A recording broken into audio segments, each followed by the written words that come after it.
नमस्कार साथियों, मैं मनीष कुमार शर्मा स्वागत करता हूं आपका एक बार फिर यादवेंद्र स्मार्ट क्लासेस पर, जिस पर आप रेलवे की तैयारी कर रहे हैं। जैसा कि आपको पता है कि शाम को 6 बजे आपका साइंस का सेशन होता है, जिसमें मैं आपको बायोलॉजी पढ़ा रहा हूं और मैंने इस सेशन में फिजिक्स को कंप्लीट कर दिया है। आप फिजिक्स की क्लासेस अगर लेना चाहते हैं तो आप यादवेंद्र स्मार्ट क्लासेस के प्लेटफॉर्म पर जाकर, यूट्यूब चैनल पर जाकर प्लेलिस्ट के ऑप्शन में जाएंगे तो वहां पर आपको फिजिक्स का एक प्लेलिस्ट मिलेगी, जिसमें आपको वहां पर फिजिक्स की क्लासेस मिल जाएंगी। अगर आप फिजिक्स पढ़ना चाहते हैं, चैप्टर वाइज क्वेश्चन सीरीज करना चाहते हैं, प्रीवियस ईयर क्वेश्चंस करना चाहते हैं, तो आपके लिए वो क्लासेस इंपॉर्टेंट रहने वाली हैं। और आज जो मैं पढ़ाने वाला हूं, मैं बायोलॉजी पढ़ा रहा हूं और इस बायोलॉजी में मैं आपको कई सारे चैप्टर करा चुका हूं, यानी टॉपिक बाय यहां पर भी मैं चल रहा हूं। और इस टॉपिक बाय सेशन में टैक्सोनॉमी चल रहा है और टैक्सोनॉमी में मैंने आपका तीसरी यानी 3 क्लास करा दी हैं। आज आपकी ये चौथी क्लास है। इस चौथी क्लास में मैं आज जो एनिमल किंगडम चल रहा था, इस एनिमल किंगडम में हम नॉन कॉर्डेटा और कॉर्डेटा को लेके चल रहे थे। जिसमें से नॉन कॉर्डेटा की अगर मैं बात करूं तो जिसमें हमने Porifera, Coelenterata, Platyhelminthes, Aschelminthes, Annelida, Arthropoda, Mollusca और इकाइनोडर्मेटा को पढ़ लिया था। मैंने सारी चीजें कल आपकी क्लास में करा दी थी। क्या क्या? पॉरीफेरा यानी नॉन कॉर्डेट्स, जिसके पास में रीढ़ की हड्डी नहीं होती है, रीढ़ नहीं होती है, जिन्हें अकशेरुकी कहा जाता है, उनका नाम है Porifera. Coelenterata, Platyhelminthes, Aschelminthes, Annelida, Arthropoda, Mollusca और इकाइनोडर्मेटा। और मैंने इसमें बताया था कि सबसे बड़ा फाइलम आपका कौन सा है, वो है आपका ऑर्थोपोडा। ये सारी चीजें हम पढ़ चुके थे। इसी के साथ में आज नए टॉपिक के साथ में यानी नए तरीके से यानी कॉर्डेट्स के बारे में बात करने वाले हैं, जो कि आपका इस तरीके से कॉम्प्लेक्स होता होता चलता है और बाद में आता आपका कॉर्डेट्स, आप उनके बारे में पढ़ने वाले हैं। जितने साथी मेरे साथ में लाइव जुड़ रहे हैं, रेशमा, कमल प्रसाद स्टडीज लाइव, मैं इनसे कहना चाहूंगा कि आपको ये सेशन को शेयर करना है, क्योंकि पढ़ते टाइम पे आप सेशन को शेयर नहीं कर पाते हैं, अभी क्लास स्टार्ट नहीं हुई है, तो आप सेशन को शेयर कर सकते हैं अपने साथियों को, जो वास्तव में अच्छी तैयारी चाहता है तो वो इस क्लास से जुड़ सकता है। ठीक है, चलिए स्टार्ट करें। अब बता दीजिए, आप स्टार्ट करें।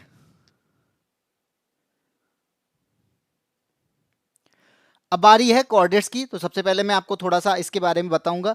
इसके बाद में आपको थोड़ा सा मोटिवेशन, जो कि आपका बहुत जरूरी है, प्रेजेंट टाइम में मोटिवेशन की बहुत जरूरत है। लेकिन एक चीज मैं बता दूं कि मोटिवेशन भी आपका दो टाइप का होता है। एक होता है आपका पॉजिटिव और एक होता है नेगेटिव। जो मैं दे रहा हूं ना, ये भले ही नेगेटिव है लेकिन ये भी काम आता है। लेकिन जो आपके अंदर से जो चीज मोटिवेट होकर निकलती है, जो अंदर से चीज निकलती है ना, वो मोटिवेशन पॉजिटिव होता है। इसलिए हमेशा जोश देने का काम भले ही मैं कर रहा हूं, लेकिन जोश आपको ही लाना पड़ेगा। तो यहां पे क्या होगा, तो यहां पे लिखा है किसी भी बड़े लक्ष्य के लिए, किसी भी बड़े लक्ष्य को अगर पाना है ना, तो आपको अकेले ही चलना पड़ेगा, अकेले ही शुरुआत करनी पड़ेगी। जब तक आपके पास में लक्ष्य नहीं होगा, तब तक आप शुरुआत करोगे ही किसकी भाई? तो पहले लक्ष्य बनाओ, अपना गोल सेट करो कि मुझे इसकी तैयारी करनी है, मुझे इसकी प्रिपरेशन करनी है, और उसकी शुरुआत करने वाले आप ही अकेले होंगे, ना कि कोई और। आपसे बाद में जुड़ेगा, जब आप उस चीज पर काम करने लग जाओगे, आपको गाइडेंस की जरूरत होगी तो टीचर आपसे जुड़ सकता है। लेकिन वास्तव में एक बात बताओ, जो कहते ना कि जब हम किसी भी यज्ञ को करना चाहते हैं ना, आध्यात्मिक रूप से मैं बताना चाहता हूं कि अगर किसी यज्ञ को करना चाहो ना, तो मेनका जरूर आएगी उस यज्ञ को भ्रष्ट करने के लिए, उस यज्ञ को भस्म करने के लिए। तो ये मेनका यहाँ पे कोई फीमेल वर्ड नहीं है, ये मेल और फीमेल दोनों के लिए है। जब भी हम किसी भी चीज की शुरुआत करते हैं तो वहां पे मेनकाएं आती हैं और वो मेनकाएं क्या करती हैं, उस यज्ञ को खत्म करने का प्रयास करती हैं। इसलिए इन लोगों से दूर रहना चाहिए। किसी भी चीज की शुरुआत खुद से करनी चाहिए और जितना दूर हो सके उतना दूर रहिए। जब आप सक्सेस हो जाएंगे ना, तो ये अपने आप ही आपके पास में आएंगे, जितने लोग आपको जब भी छोड़ के जा चुके हैं। तो इन लोगों पर फोकस नहीं करना है, फोकस आपका गोल पर होना चाहिए। गोल सेट करो, गोल की तैयारी करो और प्रिपरेशन ऐसे करो कि हम उस गोल को प्राप्त कर लें, उस सक्सेस को हम प्राप्त कर लें। उसके बाद आपको लोगों की जरूरत नहीं होगी, लोगों को आपकी जरूरत होगी। इसलिए कहते हैं सक्सेस पहला पॉइंट है। नींद भी मेनका है भाई। हाँ भाई, नींद भी एक तरीके से, ये मेनका कोई मेल और फीमेल के लिए नहीं है, ये हर वो रुकावट है जो रुकावट आपको आपके गोल से दूर करती है। Menaka not a female person, ये केवल आपकी वादा है जो बाधा आपको दूर कर रही है आपके प्रिपरेशन से, चाहे वो किसी भी रूप में हो। मैंने कहा नींद अगर आ रही है आपको ज्यादा, आप पढ़ने बैठे नींद आ गई, ये भी उसी का काम कर रही है। आपका यज्ञ क्या है, आपका गोल क्या है, आपका गोल है सक्सेस को पाना, और सक्सेस को पाने के लिए आपको नींद अगर आ रही है ना, तो वो क्या है, वो वहां पर उस यज्ञ को भस्म करने का काम कर रही है। चाहे वो नींद हो, चाहे वो आपका आलसपन हो, या फिर कोई पर्सन हो, तो वो सारे पर्सन से यानी वो सब चीजों से आपको दूर होना पड़ेगा और आपको शुरुआत करनी पड़ेगी। इसलिए कहा जाता है कोई भी शुरुआत करो अकेले करो, ठीक है, और वो सक्सेस भी होती हैं। आगे बढ़ते हैं। आगे आता है जो आपका चल रहा था 5 किंगडम के बारे में हम पढ़ रहे थे। 5 किंगडम के बारे में हमने बता दिया था कि आर एच बेटेकर ने 5 किंगडम दिया था, और इस 5 किंगडम में मैंने अब बता भी दिया था, और कई चीजें हो चुकी हैं। कई चीजों में जैसे आपका मुनेरा हो चुका है, मुनेरा के अलावा हमने क्या पढ़ लिया है, हमने प्रोटिस्टा को पढ़ लिया, और इसके अलावा मल्टी सेलुलर की बात करें तो हम इसमें एनिमल किंगडम के बारे में भी बात कर रहे हैं। फंजाई हम पढ़ चुके हैं, तो आपका एनिमल किंगडम चल रहा है जिसमें नॉन कॉर्डेटा के बारे में मैंने पढ़ा चुका हूं, ठीक है। नॉन कॉर्डेटा जो अकशेरुकी होते हैं, जिनके पास में रीढ़ नहीं होती, वर्टिब्रेट्स नहीं होते, तो वो आपके किस में आते हैं, कॉर्डेटा, नॉन कॉर्डेटा में आते हैं, वो हम पढ़ चुके हैं। अब जो पढ़ने वाले हैं वो आपके कॉर्डेटा हैं, और कॉर्डेटा की अगर मैं बात करूं, अगर मैं यहां पे किसकी बात करूं, कॉर्डेटा की बात करूं, तो कॉर्डेटा जो होता है वो आपका कशेरुकी होता है। क्या होता है भाई, कशेरुकी होता है। क्या होता है, कशेरुकी। और कशेरुकी का मतलब है जिनके पास में क्या हो, जिनके पास में रीढ़ हो, रीढ़ की हड्डी हो, उसे हम क्या कह रहे हैं, कशेरुकी कह रहे हैं, यानी आपको उसको कॉर्डेटा को। अब मैं बात करता हूं यहां पे कि यहां पे सबसे पहला जीव कौन सा था। यहां पे भी मैं कहूंगा इनको पार्ट में डिवाइड किया गया। गुड इवनिंग हरिओम भाई, स्टडीज लाइव सभी को गुड इवनिंग। शेयर कर दिया तो बहुत अच्छी बात है, अपने साथियों को शेयर जरूर करना है। तो मैं अगर यहां पे बात करूं कि भाई पहला जीव कौन सा था, पृथ्वी पर पहले जीव की अगर मैं बात करूं वो कौन से वर्ग से था, तो ये भी आपको याद रखना है। यहां पर कॉर्डेटा की बात करेंगे तो कॉर्डेटा में आपका पाइसस आता है, या पीसिस इसे बोलते हैं, या फिर इसे हिंदी में बोलते हैं मत्स्य वर्ग, यानी मछली वर्ग जो थी वो सबसे पहले आई कहां पर, यानी समुद्र में, ठीक है। अब क्या हुआ, समुद्र में जीव आए, धीरे धीरे समुद्र में जीवों का क्या हुआ, कहते हैं ना डेवलपमेंट स्टार्ट हुआ। तो कुछ जीवों ने क्या किया, कुछ जीव जो थे वो कहां पर आ गए, कुछ जीव जमीन पर आना स्टार्ट हुए। कहां से, पानी से जमीन पर आना स्टार्ट हुए। अब कहां से आए भाई, पानी से ही तो आए हैं।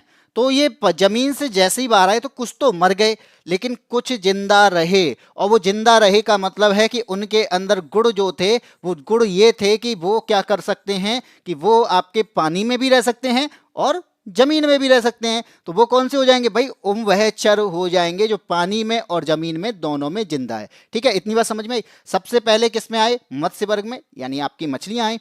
फिर यहां पे कुछ जीव ऐसे आए जो पानी से बाहर भी निकल के गए। अब जो पानी से बाहर निकल के गए और उनमें कुछ जिंदा भी रह गए, तो जो जिंदा रह गए तो उनका मतलब ये हुआ कि वो जो हैं, वो प्राणी जो हैं, वो जीव जो हैं, पानी में भी जिंदा रहे और पानी के बाहर भी जिंदा रहे, तो उन्हें हमने एम्फीबियन बोल दिया, यानी उभयचर बोल दिया। Good evening Arpita Pandey, Radhe Radhe. तो यहां पे मैंने क्या बताया, तो यहां पे ये बात समझ में। अब हुआ क्या, कुछ एम्फीबियंस भी आए, यानी हमने बोला कि कुछ एम्फीबियंस बाहर आए। अब वो क्या हुआ कि वो रेंगना स्टार्ट कर गए। क्या किया उन्होंने, उनके अंदर कैरेक्टर किसके आए, रेंगने के कैरेक्टर आ गए। तो जब इन्होंने रेंगना स्टार्ट किया तो वो एम्फीबियन किस में कन्वर्ट हो गया, वो एम्फीबियन आपका रेप्टाइल्स कहलाए, जिनमें रेंगने के गुण आ गए, ठीक है। वो क्या हो गए, रेप्टाइल्स हो गए, जिन्हें हम सरीसृप के नाम से जानते हैं। चलिए, सरीसृप भी हो गए। अब सरीसृप क्या करेंगे, तो यहाँ पे कुछ रेप्टाइल, कहते हैं ना, धीरे धीरे चीजों का डेवलपमेंट होना स्टार्ट हुआ। पहला जीव पानी में आया, पानी के बाद जब वो निकला तो उसमें कुछ क्या हो गया, जमीन पर जिंदा रहने के गुण या फिर जिंदा रह सका, तो वो एम्फीबियंस हो गया। जब वो जिंदा रहा और उसमें रेंगने वाले करेक्टर आ गए तो उन्हें रेप्टाइल बोल दिया गया। अब कुछ रेप्टाइल्स ऐसे हो गए जिनके पास में पंख थे या उड़ने लग गए, तो उड़ने का जो गुण आया तो उन्हें उसे एवीज बोल दिया, जिसे हम कहते हैं जीव या पक्षी वर्ग, जिसे क्या कहते हैं, पक्षी वर्ग कहते हैं। अब कुछ रेप्टाइल जो उड़ने लगे उन्हें पक्षी कह दिया। गौरी गौतम, जय हिंद, जय संविधान, नमस्ते, प्रणाम गुरुजी, गुड इवनिंग। हाँ बिल्कुल गुड इवनिंग। इसके साथ में जो नाम है Rakesh, Rakesh good evening, I am new student. बहुत ही अच्छी बात है, अगर आप नए स्टूडेंट हो हमारे साथ में जुड़ रहे हो तो मैं कहना चाहूँगा कि आप अपने साथियों को भी जोड़ें और आप इस क्लास को जरूर लें। क्लास लेने के बाद में आपको यहाँ पे डिसाइड करना है, या कह सकते हैं कि अगर आपको अच्छी लगती है तो आप इसको क्या कर सकते हैं, रोजाना देख सकते हैं, क्योंकि रोजाना क्लासेस होती हैं शाम को 6 बजे। वेलकम सभी को भाई, सब लोग वेलकम कर दो इनको। तो यहाँ पे एवीज के बाद में क्या होगा, एवीज के बाद में क्या होगा, धीरे धीरे डेवलपमेंट पूरा हो गया, यानी कंप्लीट डेवलपमेंट हो गया। और कंप्लीट डेवलपमेंट का मतलब है कि वो क्या बन गए, वो मैमल्स बन गए, जिन्हें हम क्या कहते हैं, जिन्हें हम मैमल्स को क्या कहते हैं, स्तनधारी कहते हैं। क्या कहते हैं, स्तनधारी कहते हैं। ठीक है, तो इस तरीके से आपका क्या हुआ, कॉर्डेटा वर्ग का निर्माण हुआ। तो ये आपका कॉर्डेट्स हैं, यानी कशेरुकी हैं, जिनके पास में रीढ़ की हड्डी पाई जाती है। तो यहाँ पे क्या होगा, तो यहाँ पे सबसे पहले आता है पाइसेस यानी मत्स्य वर्ग, पहला जीव। फिर वो जीव बाहर निकल गया पानी से तो वो जिंदा रहा, कुछ तो मर गए होंगे, कुछ जीव जिंदा भी रहे। तो जो जिंदा रहे वो उनमें गुण आया कि वो पानी के अंदर भी सर्वाइव कर सकते हैं, पानी के बाहर भी सर्वाइव कर सकते हैं। तो हमने उसे क्या बोल दिया भाई, उभयचर बोल दिया, एम्फीबियंस बोल दिया, कि तुम पानी में भी रह रहे हो और पानी के बाहर भी हो। ठीक है, इसके बाद में आते हैं रेप्टाइल्स, यानी जब एम्फीबियंस के अंदर रेंगने के गुण आ गए, यानी वो रेंगने लग गए, तो क्या हुआ, तो उन्हें हमने रेप्टाइल्स बोल दिया, रेप्टाइल्स की श्रेणी में रखा। अब रेप्टाइल्स के पास में उड़ने वाली शक्ति आई, कहते हैं ना उड़ने के लिए यहाँ पे क्या हुआ, पंख आए, तो वहां पर उनके पंखों का जैसी डेवलपमेंट हुआ तो उन्हें एवीज बोल दिया गया, जिसे हम पक्षी वर्ग कहते हैं। इसके बाद में इनका पूरी तरीके से कंप्लीट डेवलपमेंट हुआ। जो भी प्राणी है तो वो कंप्लीट डेवलपमेंट ही आपका क्या कहलाए, वो मैमल्स कहलाए, यानी स्तनधारी कहलाए। ठीक है भाई, चलो आगे बढ़े। अब बढ़ते हैं, आज मैं जो तरीका अपनाने वाला हूं वो तरीका यही है कि मैं धीरे धीरे आपको चीजें बताता जाऊंगा, जिसको आप नोट करते जाना क्वेश्चंस के साथ में। अभी तक हम क्या कर रहे थे, थोड़ा थोड़ा मैं यहाँ पे ही सारी चीजें बता देता था, लेकिन आज मैं थोड़ा सा आगे बढ़ता हूँ। सबसे पहले आपका आता है क्वेश्चन नंबर 1। तो यहाँ पे मैंने बोला कि निम्नलिखित में से कौन सा जीव कशेरुकीय नहीं है, जिनके पास में वर्टिब्रेट्स नहीं है, जिनके पास में रीढ़ की हड्डी नहीं पाई जाती है। तो वो कौन से होंगे भाई, ऑप्शन ए आपका कहता है केंचुआ है, बी कहता है छिपकली है, सी बोल रहा है मछली है, डी बोल रहा है मेढक है। तो बताओ क्या होगा। आदित्य चौधरी आ चुके हैं भाई सभी, आदित्य चौधरी प्रणाम भाई। कमल प्रसाद ने बता दिया ऑप्शन नंबर ए। ठीक है, तो बात करते हैं, जब मैं आपकी यहां पे बात करूंगा तो मैंने बोला कि जो छिपकली है, ये छिपकली किस में आ गई, ये रेप्टाइल्स हो गए क्योंकि ये रेंगने वाले प्राणी हैं। मछली है, ये मत्स्य वर्ग हो गया, और मेढक है, ये उभयचर हो गया। तो बचा कौन, केंचुआ। अब जो केंचुआ है ये हमने कल पढ़ा था, ये किस में आया था भाई, एक केंचुआ जो है नॉन कॉर्डेट्स है, और नॉन कॉर्डेट के साथ में ये क्या है, एनीलिडा का प्राणी है। इसलिए ऑप्शन नंबर ए ये हो जाएगा, एनीलिडा। ठीक है, छिपकली मछली मेढक इनमें रीढ़ की हड्डी पाई जाती है, इसलिए इन्हें कॉर्डेट्स बोलते हैं, और जिसके पास में रीढ़ नहीं पाई जा रही है उसे नॉन कॉर्डेट्स बोलते हैं। और ये कौन होगा, ये केंचुआ होगा। और कल हमने पढ़े थे, कौन पढ़े थे, नॉन कॉर्डेट्स के बारे में पढ़ा था। उस नॉन कॉर्डेट्स में कौन था, केंचुआ भी था, यानी आपका अर्थवर्म भी था। और अर्थवर्म कर क्या रहा था, बर्मी कंपोस्ट का काम कर रहा था। ये केंचुआ कौन होता है, किसान का मित्र भी कहा जाता है। तो आपका यहाँ पे ऑप्शन कौन सा हो जाएगा, ऑप्शन नंबर ए हो जाएगा। ठीक है जी, हाँ जी बिल्कुल, गौरी गौतम बिल्कुल। सर आप खाली बायोलॉजी पढ़ाते हैं, नहीं मैं साइंस पढ़ाता हूँ और इसके अलावा जीएस भी पढ़ाता हूँ। ठीक है, बायो की क्लासेस अभी चल रही हैं, फिजिक्स में पढ़ा चुका हूँ, उसको मैं कंप्लीट कर चुका हूँ। अगर आप देखना चाहते हैं तो आप वहाँ पे प्लेलिस्ट में जाके आप उन क्लासेस को देख सकते हो। ठीक है, हमारे चैनल पे आपको प्लेलिस्ट मिल जाएगी, आप वहाँ पर जाएं देख सकते हो। अभी क्लासेस ये चल रही है, इस लाइव क्लासेस को भी देख सकते हो। क्वेश्चन नंबर 2 कहता है कि इनमें से किस जीव में 3 कोष्ठी हृदय होता है। 3 कोष्ठी मतलब 3 चैम्बर होते हैं। तो यहाँ पे 3 चैम्बर की बात आ रही है। अब मैं यहाँ पे आपको कुछ चीजें बताता हूँ कि 3 चैम्बर इनमें से किस में होते हैं। तो एक चीज बात करते हैं किस पर, कि यहाँ पर मैं एम्फीबियंस की बात करता हूँ सबसे पहले। ठीक है, मैंने बताया था कि हम इनके बारे में पढ़ते चलेंगे। एम्फीबियंस जो थे वो आपके कौन है, वो उभयचर होते हैं। कौन होते हैं, उभयचर। उभयचर का मतलब है कि जो कम आपका क्या कर रहे हैं, पानी में भी रह पा रहे हैं और स्थल पर भी रह पा रहे हैं। तो ये क्या हो जाएगा, जल में भी रह रहे हैं और कहाँ पे रह रहे हैं, स्थल में भी रह रहे हैं। तो जल तथा स्थल दोनों में रहते हैं। चलो उभयचर को ये तो मान लिया कि भाई दोनों में रह रहे हैं। इसके अलावा इनकी जो स्किन होती है ना, वो आपको सॉफ्ट सी दिखेगी। इनकी जो स्किन होती है वो कैसी होगी, सॉफ्ट होगी।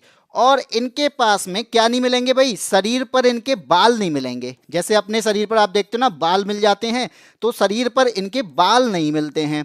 आप इन चीजों में से अकॉर्डिंग देखते चलना कौन सा हो सकता है। ठीक है, अब मैं यहाँ पे कहूँ कि जो उभयचर हैं तो ये लंग्स से भी क्या करते हैं, सांस लेते हैं। ठीक है, स्किन से भी सांस लेते हैं, और स्किन के अलावा ये गिल्स से भी, यानी इनके गलफड़े भी होते हैं, तो गिल्स से भी क्या करते हैं, रेस्पायरेट करते हैं, यानी रेस्पायरेशन सिस्टम होता है, तो मैं कह सकता हूं सांस लेते हैं। चलो एक पॉइंट हमें ये भी मिल गया। और इसके अलावा और क्या हो सकता है भाई, इनके हार्ट में क्या होते हैं, इनके हार्ट में 3 चैम्बर होते हैं। ये भी याद रखना कि इनके पास 3 चैम्बर होते हैं। जैसे अपन मनुष्य हैं भाई, हमारे पास में 4 चैम्बर होते हैं, 2 आलिंद होते हैं, 2 निलय होते हैं, लेकिन इनके पास में 2 आलिंद और 1 निलय होता है। तो यहाँ पे क्या हो जाएगा, हमारे पास में ये सारे पॉइंट आपको नोट करने वाले हैं कि एम्फीबियंस जल तथा स्थल दोनों में रहते हैं, स्किन इनकी सॉफ्ट होती है, शरीर पर बाल नहीं होते हैं, लंग्स स्किन और गिल से सांस लेते हैं, और हार्ट में 3 चैम्बर होते हैं। तो आपसे अगर कभी भी हार्ट की बात कर ले, 3 चैम्बर होते हैं, तो 3 चैम्बर कौन सा हो जाएगा भाई। हाँ जी बिल्कुल, केंचुआ जो है किसान का मित्र कहा जाता है, बर्मी कंपोस्ट का काम करता है, मिट्टी को भुरभुरा कर देता है। जिस तरीके से आप देखते होंगे, अगर आपने मिट्टी के अंदर भुरभुरापन देखा होगा तो देख लिया तो आपको समझ में आया भी होगा कि ये किसने किया। ठीक है, चलो यहाँ पे बात करते हैं, इसका आंसर क्या हो जाएगा। हमारे पास में मछली की बात करें तो मछली केवल जल में रह पा रही है, स्थल पे नहीं रहती है। मेढक की बात करें तो भाई हाँ, मेढक हो सकता है, क्योंकि मेढक जल और स्थल दोनों में रहता है। तो इसके पास में क्या होंगे, इसके पास में 3 चैम्बर होंगे, जो एम्फीबियंस होते हैं, उभयचर होते हैं, इनके पास में 3 चैम्बर होते हैं। ठीक है, पक्षी ये तो उड़ते हैं, मनुष्य जो कि हमें, आपको समझ में आ रहा होगा भाई। रिप्लाई कर तो रहा हूं, सबके रिप्लाई कर देता हूं मैं, मुझे लगता है। तो अब आते हैं क्वेश्चन नंबर 3 की बात। अब क्वेश्चन नंबर 3 में आपको ये बात आ रही है यहाँ पे कि जो ट्री फ्रॉग होता है, निम्नलिखित में से किसे ट्री फ्रॉग कहते हैं। तो किसको ट्री फ्रॉग कहते हैं। अब ट्री फ्रॉग क्या है यहाँ पे, तो यहाँ पे ट्री फ्रॉग का मतलब है कि ऐसा मेढक जैसा लगता है, ये होता मेढक जैसा ही है, लेकिन ये कहाँ रहता है, ये पेड़ पर रहता है, इसलिए इसे ट्री फ्रॉग के नाम से जानते हैं। अब वो कौन होगा, वो राना टिग्रीना है, बी कहता है वो टोड है, सी है यहाँ पे सालामेंडोर, और डी है यहाँ पे हाइला। तो इनमें से कौन होगा भाई, जो मेढक, ऐसा मेढक जो ट्री पर रह रहा है, जो कहाँ रह रहा है, पेड़ पर रह रहा है भाई। ये पानी में भी रह रहा है, ये इस पे स्थल पर भी रह रहा है, भूमि पे, इसके अलावा ये पेड़ पर भी चढ़ रहा है भाई। जब पेड़ पर चढ़ता है ना, या पेड़ पर रहने लगता है, तब उसे हम क्या बोलते हैं, तब उसे हम हाइला बोलते हैं। यानी हाइला एक प्रकार का मेढक जैसा दिखने वाला है जीव होता है, जो कि कहाँ रहता है, जे आपका पेड़ पर रहता है। इसी वजह से इसे क्या कहते हैं, ट्री फ्रॉग कहते हैं। राना टिग्रीना तो उसका साइंटिफिक नेम है मेढक का, मेढक का साइंटिफिक नेम है जो कि राना टिग्रीना है। लेकिन यहां पे क्या होगा, हाइला, वो सचिन तेंदुलकर दिखाते नहीं है, हाइला करता जिस तरीके से। चलो, जो कि आपको यहाँ पे दिखाई दे रहा होगा, ये क्या है, ये आपका क्या है, हाइला जैसा है, हाइला है जो कि मेढक जैसा दिखता है, लेकिन वास्तव में ये क्या है, इसे हाइला कहते हैं। और ये कहाँ रहता है, ट्री पर रहता है, इसी वजह से इसे ट्री फ्रॉग के नाम से भी जानते हैं। ठीक है जी, आगे बढ़ें। और अगर आपसे ऐसा पूछ ले भाई ये रहते कहाँ पे हैं, हमारे यहाँ पे इंडिया में तो भाई हमें दिखे नहीं इतने, तो आपको मालूम होना चाहिए ये कहाँ रहते हैं। मोस्टली आपको यूरोप की तरफ, यूरोप में, एशिया में भी रहते हैं। यूरोप के अलावा ये आपको एशिया में भी दिखेंगे, इसके अलावा ये अफ्रीका में भी मिलते हैं। तो इसी वजह से आपको इंडिया में कम देखने को मिलते हैं, लेकिन वास्तव में यूरोप, एशिया, अफ्रीका में पाए जाते हैं। इनकी 800 से ज़्यादा प्रजातियां हैं। हाँ भाई, स्टडीज लाइव बिल्कुल। नेक्स्ट आ रहे हैं, क्वेश्चन नंबर 3 पे आते हैं। 3 क्या कहता है आपसे, अब यहां पे 3 की बात आती है, नहीं सॉरी 4th की बात आती है। तो कहता है निम्नलिखित में से कौन उभयचर नहीं है, यानी एम्फीबियंस नहीं है। ठीक है, ऑप्शन ए है हाइला, जो कि हमने पढ़ लिया भाई, एम्फीबियंस है। बी है यहां पे मगरमच्छ, क्रोकोडाइल। सी यहां पे है दादुर यानी टोड, और डी यहां पे सैलामेंडोर यानी ऑप्शन नंबर डी। तो यहां पे क्या होगा कि जिसका आंसर क्या होगा, जो उभयचर नहीं है, यानी एम्फीबियंस में नहीं आता है। ये याद रखना कि जो एम्फीबियंस नहीं है, उभयचर नहीं है, तो वो कौन सा होगा।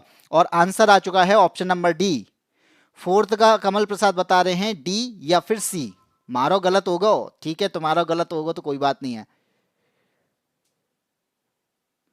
आज बीपीएससी का पीटी का एग्जाम दिए, पेपर लीक हो गया। अच्छा, पेपर लीक भी हो गया, ये तो भाई नॉर्मली है, लीक की बात है तो हम नॉर्मली समझते हैं, क्योंकि ऐसा कोई पेपर नहीं है जो लीक ना होता हो। भाई हम तो पुलिस की बात करें, यूपी की बात करें तो यूपी में पुलिस का पेपर एग्जाम लीक हुआ था फरवरी मार्च में। और उसके बाद में आपने देखा होगा कि आपका यूपीपीएससी का भी एग्जाम लीक हो गया था, आरओ वाला। तो ये लीक वाली जो खबर है वो होती रहती है भाई, क्या करेंगे, क्या कर सकते हैं उसमें। जब अधिकारी हमारे इस तरीके के नहीं है कि एक पेपर को बचा सकें, तो हम उसमें कर क्या सकते हैं। ऑप्शन है यहाँ पे हाइला, मगरमच्छ, दादुर और सैलामेंडर। तो मैंने यहाँ पे जो फोटो लगाया है ना, ये फोटो आपको किसका दिख रहा है, ये आपको याद रखना, ये भी मेढक की ही प्रजाति है, ये भी आपकी मेढक की ही प्रजाति है। इसे टोड कहते हैं। इसकी स्किन क्या होती है, इसकी स्किन सॉफ्ट नहीं होती, इसकी स्किन कैसी होती है कि जैसे खाल हटा दी हो, ऐसी स्किन होती है, यानी बिल्कुल दरदरी टाइप की होती है। ठीक है, तो लेकिन ये जो है ये तो एम्फीबियंस है। हमसे पूछा जा रहा है, एम्फीबियंस नहीं है, वो आपका क्रोकोडाइल है। इसे हम सरीसृप कहते हैं, यानी रेंगने वाला। ये क्या है, ये छिपकली तो होती है, ये रेप्टाइल्स में आता है। किस में आता है, ये रेप्टाइल्स में आता है, सरीसृप में आता है भाई। इसका रेस्पायरेशन लंग्स से होता है। इसके हार्ट में 3 चैम्बर होते हैं। ठीक है सर, हमने आपका मिठाई वाला संदेश आपकी शिष्या हस्तिनापुर निवासी रूही जी के पास पहुंचा दिया है। वो शीघ्र अतिशीघ्र आपके मिष्ठान को लेकर प्रस्तुत होंगी। बिल्कुल भाई, अगर ऐसा होता है कि शीघ्र अतिशीघ्र हमारे पास में मिष्ठान को लेकर प्रस्तुत होंगी, तो हम उस बालिका को, जो बालिका यहाँ पे आएगी, तो उस बालिका को आगे कहते हैं कि जो भी चीज़ें आगे होंगी हम वो आपको यहाँ पे आपके सामने इस प्लेटफॉर्म पर लाइव लेके आएंगे। ठीक है, ठीक है, आगे बढ़े। चलो, क्वेश्चन नंबर आपका आता है अगला। अब बात आती है कि चलो यहां पे मैंने मगरमच्छ की बात की, रेप्टाइल की बात करी। अब ये रेप्टाइल है, रेप्टाइल पर आपको याद रखना है कि भाई जो रेंगता है, रेंगने वाले जंतु हैं वो सारे सरीसृप हैं। लेकिन इस रेंगने वाले जंतु का, रेंगने वाले की बात करें, जैसे सरीसृप को हम अगर डिस्कस करें, तो सरीसृप क्या है, ये रेंगता है भाई, रेंगने वाले जंतु होते हैं। ठीक है, इसके अलावा रेंगने वाले जंतु के अलावा क्या, इनका रेस्पायरेशन, जैसे हमने अभी देखा कि वो तीनों से हो रहा था, किसका हो रहा था, वो आपका उभयचर का हो रहा था। इसका रेस्पायरेशन लंग्स से होता है, यानी फेफड़ों से होता है। चलो ये भी बात मान ली। और क्या होता है, इनके हार्ट की बात करें तो इनके हार्ट में भी 3 चैम्बर होते हैं। इनके पास भी क्या होते हैं, 3 चैम्बर होते हैं। ये भी याद रखना कि आपको सरीसृप में भी, यानी रेप्टाइल्स में भी, और एम्फीबियंस दोनों के पास में 3 चैम्बर मिल रहे हैं। ठीक है, आगे बढ़ते हैं। कौन सा अकशेरुकी प्राणियों में शामिल नहीं है, इनमें से कौन सा है जो अकशेरुकी में शामिल नहीं है। तो ऑप्शन ए है आपका एर्कनिड्स, बी है आपका इंसेक्ट्स, सी आपका मॉलस्का, और डी है आपका रेप्टाइल्स। तो कौन सा नहीं है, तो हम क्या पढ़ रहे हैं भाई, हम यहाँ पे कॉर्डेट्स को समझ रहे हैं। और कॉर्डेट्स की बात करें तो भाई हमने क्या समझा कि सबसे पहले आया कॉर्डेट्स में जिसके पास में रीढ़ की हड्डी पाई जाती है। और रीढ़ की हड्डी पाई जाती है वो किस में मिलती है, मछलियों में मिलती है। मछलियों के अलावा और किस में मिल रही है, जो उभयचर है एम्फीबियंस है उसमें मिल रही है। एम्फीबियंस के अलावा और किस में मिल रही है, जो रेप्टाइल्स हैं, सरीसृप हैं, उनमें मिल रही है। और उसके अलावा पक्षियों में मिलती है और ह्यूमन में मिलती है। तो आपके सामने ऑप्शन समझ में आ चुका होगा वो कौन सा होगा जिसके पास में क्या है, जो आपका अकशेरुकी में नहीं आता है। क्योंकि कौन है, सरीसृप कौन है, ये कॉर्डेट्स का प्राणी है। किसका है, ये कॉर्डेट्स का प्राणी है, कॉर्डेटा है। ये किस में आता है, ये कॉर्डेटा में आता है, ना कि नॉन कॉर्डेटा। ये आपके क्या है, अकशेरुकी का मतलब क्या है, ये आपका नॉन कॉर्डेटा है। और नॉन कॉर्डेटा की बात करें तो आपको यहाँ पे दिख रहे हैं ये सारे क्या हैं, इंसेक्ट। किस में आता है भाई, इंसेक्ट के हम बारे में पढ़े थे, ऑर्थ्रोपोडा, कल पढ़ा था ऑर्थ्रोपोडा। इसमें सबसे बड़ा संघ, जंतुओं का सबसे बड़ा संघ कौन सा है, वो ऑर्थ्रोपोडा है, जिसमें इंसेक्ट आते हैं। वो इंसेक्ट कौन है, ऑर्थ्रोपोडा में। मॉलस्का भी पढ़े थे भाई, कल पढ़े हैं ये तो।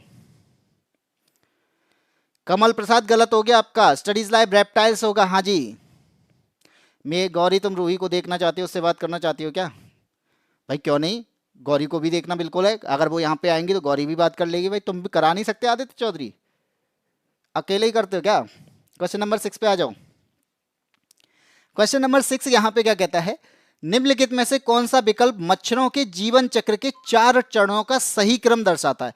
कल हमने क्या देखा था, तितली का देखा था। ठीक है, तितली के बारे में पढ़ा था। आज है मच्छर का जीवन चक्र, मच्छर का साइकिल।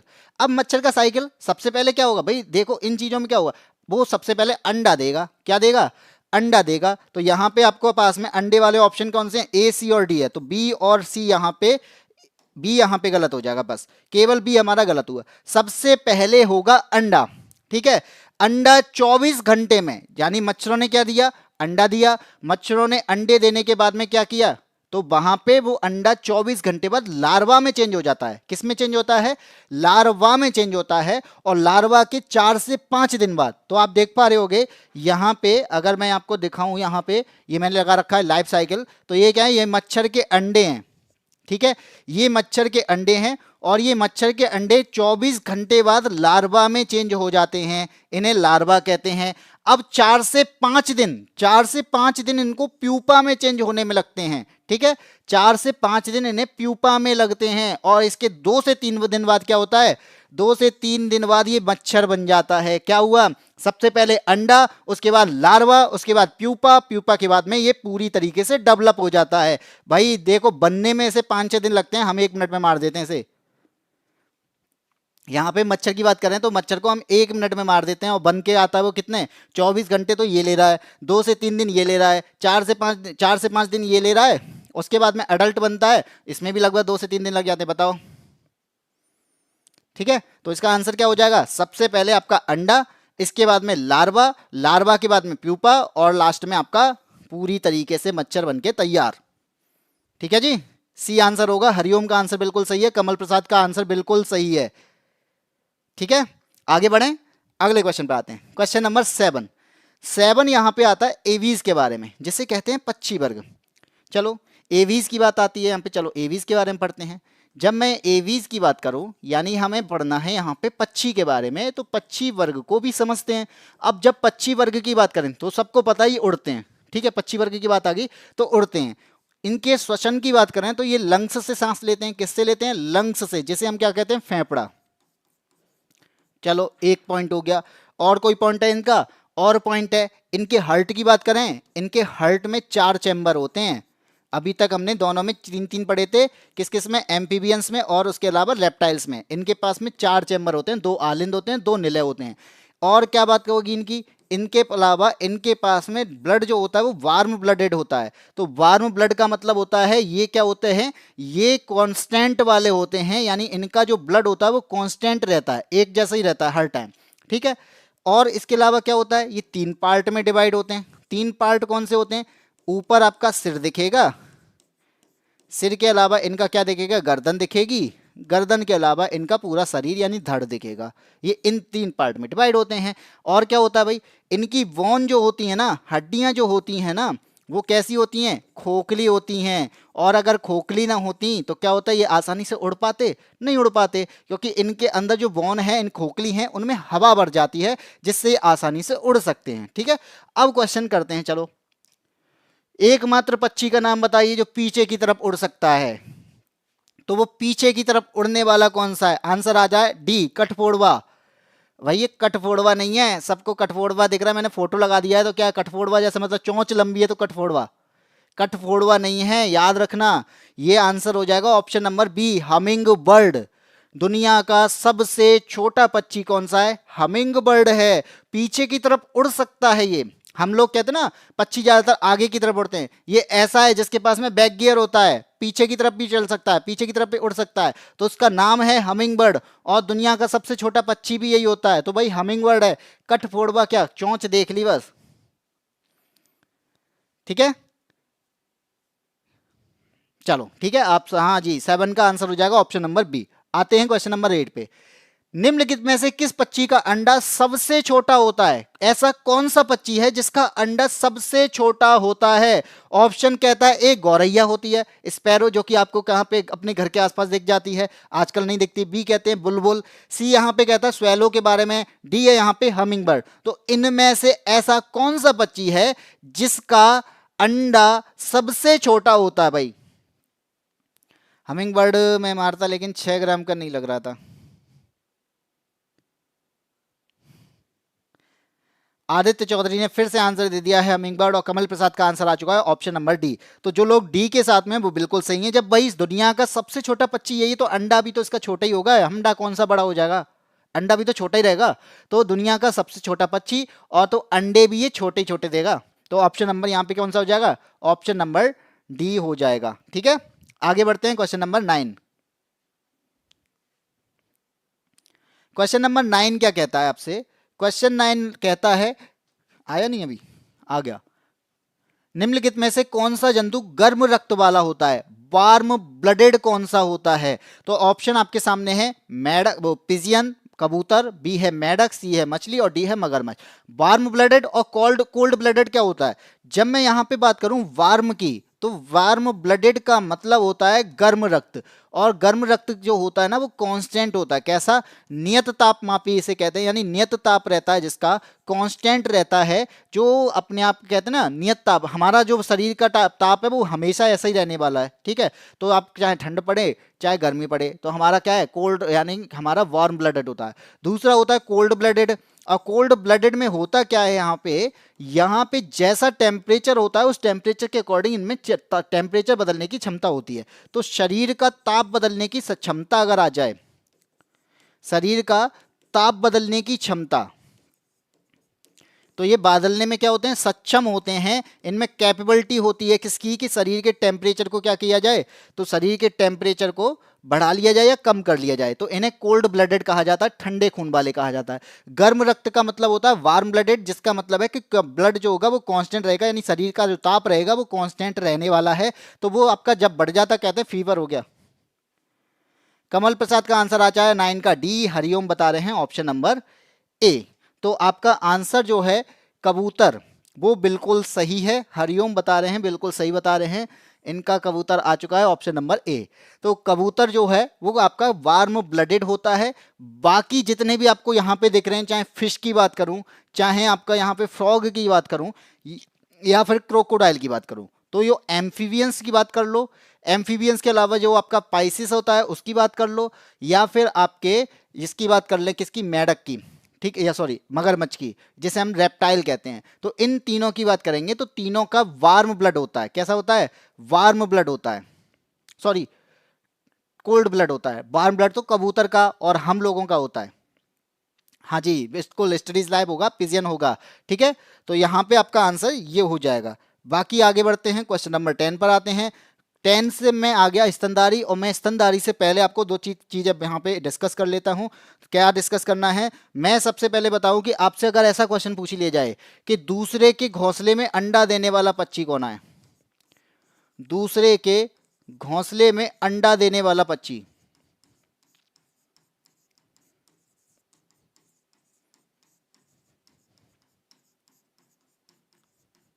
बताओ। इसका आंसर दो। दूसरे के घोंसले में अंडा देने वाला पक्षी कौन सा है? ठीक है। इसके अलावा आंसर आ चुका है कोयल। कमल प्रसाद ने आंसर दे दिया, हरिओम ने आंसर दे दिया, बिल्कुल सही आंसर दिया है। ये कोयल है जो दूसरे के घोंसले में अंडा देती है। और ये घोंसला किसका होता है? मोस्टली घोंसला भाई कोए का होता है। कोए, कौआ जो होता है ना, काव काव करता जो, उसका घोंसला होता है। उसको लगता है कि हाँ ये मेरे अंडे हैं, तो वो उनको उनकी देखभाल भी करता भाई, ठीक है। अब से पूछा जाए सबसे बड़ा पक्षी कौन सा है, पूछा जाए सबसे बड़ा पक्षी कौन सा है जिसके पास में क्या होता है? पंख जो होते हैं कम होते हैं, और पंख कम होने के साथ साथ ये क्या करता है? दौड़ता भी है, ठीक है। तो ये मैंने तीनों चीज लिख दी हैं, अलग अलग पूछी जाती है, मैंने एक ही में लिख दी कि ऐसा पक्षी जो सबसे बड़ा है और उसके पास में पंख की संख्या कम होती है, उसके अलावा वो दौड़ता भाई, उड़ नहीं पाता। तो आंसर आ चुका है स्टडी लाइव, आदित्य चौधरी, कमल प्रसाद, सबका आंसर आ रहा है शुतुरमुर्ग, और बिल्कुल सही आंसर दिया है, ठीक है। इसके अलावा अगर आपसे पूछा जाए, भाई ये तो हो ही गया, सबसे छोटा पक्षी हो ही गया, सबसे छोटा पक्षी। और छोटा पक्षी के अलावा अगर आपसे इसमें और ऐड करूं तो वो हो जाएगा पीछे की ओर पीछे की ओर उड़ने वाला, पीछे की ओर उड़ने वाला वो कौन है? हमिंग बर्ड, जिसे हम क्या कह रहे हैं? हमिंग बर्ड, ठीक है।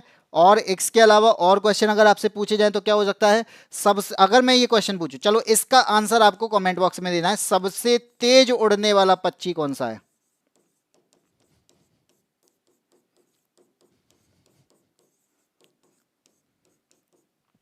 इसके अलावा ये आंसर देना है कि मनुष्य से 4 गुना तेजी से,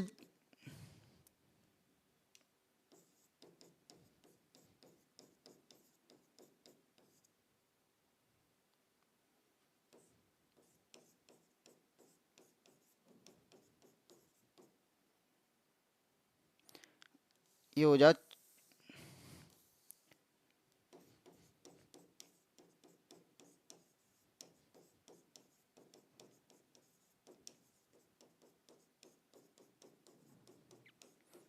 बताओ।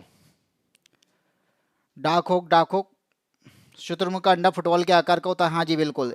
स्टडी इज लाइफ ने आंसर दिया, बाज बाज, हाँ जी, बाज चील जो होते हैं ये मनुष्य से 4 गुना दूरी तक देख सकते हैं, वो आपका चील हो जाएगा। सबसे तेज उड़ने वाले पक्षी की मैं बात करूं तो उसका आंसर होगा स्विफ्ट। जिस कार का नाम आप देखते हो ना, स्विफ्ट, ये इसी के नाम पर रखा गया है, ये सबसे तेज उड़ने वाला पक्षी है। ठीक है जी, सिका सिंह नमस्ते। चलो आगे बढ़ते हैं, अगले क्वेश्चन पर आते हैं। क्वेश्चन नंबर आपका आता है अगला, और अगले क्वेश्चन में आता है क्वेश्चन नंबर 10। अब आपसे यहाँ पे पूछा जा रहा है, धीरे धीरे देखो, मैंने एक एक चीज याद कराई। सबसे पहले मैंने पढ़ाया आपको यहाँ पे उभयचर के बारे में, ठीक है। उभयचर के बाद में हम किस पे आए, हम आए आपके उभयचर के बाद में आपके पक्षी वर्ग पे। पक्षी वर्ग से पहले हमने और क्या पढ़ा था, अब हमें पढ़ना है मैमल्स के बारे में, ठीक है। हम सारी चीजों को लेके चल रहे हैं। हाँ स्विफ्ट डिजायर भाई, स्विफ्ट डिजायर ही है, ठीक। अब यहाँ पे आपसे मैमल्स के बारे में पूछा जाए तो मैमल्स की यहाँ पे क्वेश्चन पूछा गया है, तो मैमल्स के बारे में मैं बात करता हूँ भाई, स्तनधारी। अब स्तनधारी जो होते हैं ये क्या करते हैं, स्तनधारी को, जो अपने इनके बच्चे होते हैं, जो भी स्तनधारी होते हैं, ये बच्चों को क्या करते हैं, दूध पिलाते हैं, ठीक है।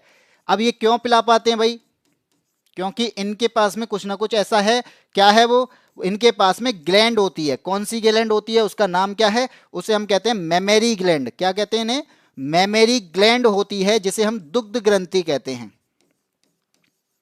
ठीक है।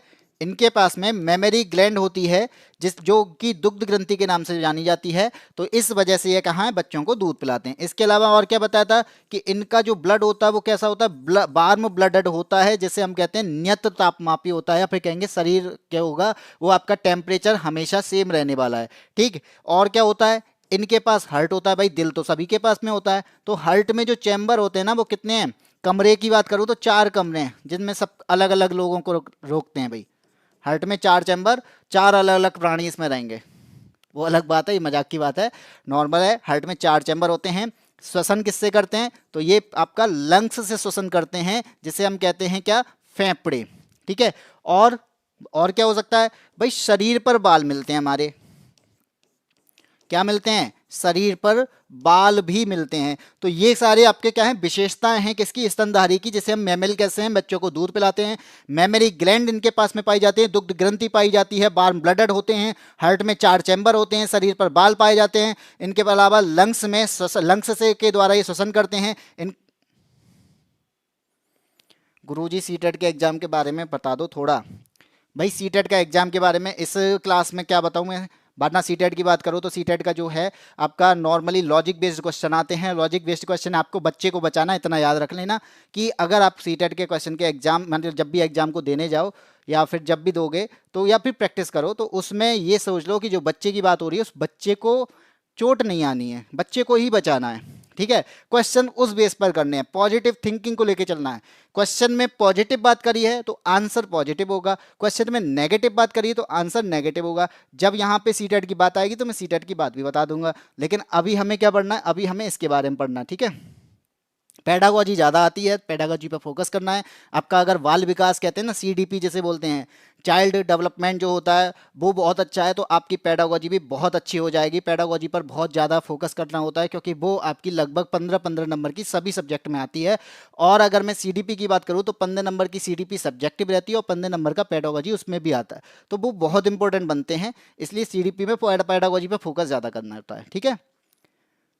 चलो इसकी बात करते हैं। स्तनधारियों के हृदय में कितने प्रकोष्ठ होते हैं, ये मैंने बता दिया। कितने चैम्बर होते हैं, तो 4 चैम्बर होते हैं, तो आंसर हो जाएगा ऑप्शन नंबर ए, ठीक है। हरिओम भाई बिल्कुल क्या चमगादड़ क्या है, हाँ चमगादड़ मैमल्स में आती है, बिल्कुल। उड़ने वाला पक्षी, हम कहते हैं ना पक्षी वर्ग में नहीं आता, उड़ना उड़ती है, फिर भी वो आपकी किस में आती है, वो भी मैमल्स में आती है, क्योंकि वो क्या करती है, वो बच्चों को अपने को दूध पिलाती है, ठीक है। आगे बढ़ते हैं, क्वेश्चन नंबर 11। 11 की बात करते हैं। 11 यहाँ पे आता है क्या, कि कमजोर कौन सा अंडे देने वाला, निम्नलिखित में से कौन सा अंडे देने वाला स्तनपायी है, ऐसा कौन सा है जो अंडे देता है, निम्नलिखित में से तो ऑप्शन ए है भाई खरगोश, बी है यहाँ पे कंगारू, सी है यहाँ पे बतख और डी है यहाँ पे प्लेटिपस। तो आंसर क्या होगा?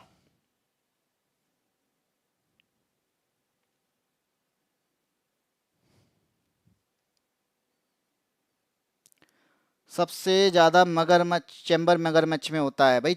मगरमच्छ में भी 4 ही चैम्बर होते हैं। ठीक है। Option number D Hariom Kushwaha का डी आ रहा है, डक बतख। अंडे देने वाले की यहाँ पे बात करेंगे ना तो स्तनधारी की बात हो रही है, स्तनधारी। तो यहाँ पे जब मैं स्तनधारी की बात करूंगा तो दो ही हैं आपके पास में। दो कौन से हैं? एक का नाम है एकेडिना और एक का नाम है प्लेटिपस। क्या नाम है? प्लेटिपस। तो ये जो है आपको जो फोटो यहाँ पे दिखाई दे रहा है ना, ये किसका है? ये प्लेटिपस का भाई। ये जो दिख रहा है ना, ये प्लेटिपस है और अपने अंडे के साथ में है। ये आपका भले ही पानी में रहता है लेकिन इसे मैमल्स में आप मैमल्स बोलते हैं, यानी स्तनधारी होता है, स्तनपाई होता है। इसके अलावा आपने देखा होगा चमगादड़, उड़ने वाला, पक्षी वर्ग में आना चाहिए था लेकिन किस में आता है? वो आपका मैमल्स में आता है। इसके अलावा अगर मैं बात करूं ब्लू व्हेल की बात करूं तो व्हेल भी मेल मछली है, फिश में आनी चाहिए लेकिन वो किस में आती है? मैमल्स में आती है। और सबसे बड़ा स्तनधारी, सबसे बड़ा मैमल्स भी अगर आपसे पूछा जाए तो वो भी कौन है? वो भी आपकी ब्लू व्हेल होती है। भले ही वो मछली है लेकिन यहाँ पे क्या हुआ? वो बच्चे को जन्म देती है और बच्चे को जन्म देने के साथ साथ वो कहते हैं ना, देख नहीं पाया क्या?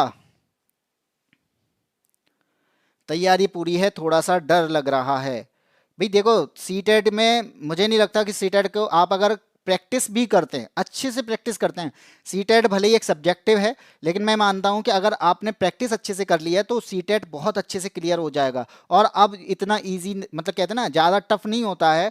उसको देखने में डर लगता है क्योंकि चारों ऑप्शन क्या लगते हैं? ऐसे लगते हैं सेम है, लेकिन वास्तव में अगर आप उनको अच्छे से पढ़ोगे ना, सेम, क्योंकि हमें वहां पे पॉजिटिव थिंकिंग के साथ में लेके चलना होता है। तो आप जब क्वेश्चन को देखोगे उसके अकॉर्डिंग आंसर दे दोगे। ठीक है। चाहे वो जीन प्याजे की बात करो, चाहे आप जीन प्याजे के अलावा वहां पे आपके जो भी जितने भी आपके वहां पे आपके जो जीन प्याजे हैं, जैसे हमने बच्चे के बारे में बताया था कि बच्चे की किन कौन सी चीजें होती हैं, संवेदी गामक अवस्थाएं, तो वो सारी चीजें आपको पढ़नी पड़ेगी, वो उसमें आते हैं। वो अब मैं सीटेट की बात यहाँ पे करूंगा तो बहुत ज्यादा हो जाएगा, ये आपकी केवल इसमें बात करते हैं अभी यहाँ पे वायो की। बाकी अगर मैं सीटेट की बात करूं तो आपको वहां पे अगर आप 1 to 5 का एग्जाम दे रहे हो या फिर 6 to 8 वाला दे रहे हो, दोनों में एनसीईआरटी का बहुत आता है। अगर आप एनसीईआरटी पढ़ के जाते हैं तो बहुत अच्छे नंबर आ जाएंगे अगर आप एनसीईआरटी को पढ़ते हो, क्योंकि वही क्वेश्चन यहाँ पे पूछे जाते हैं।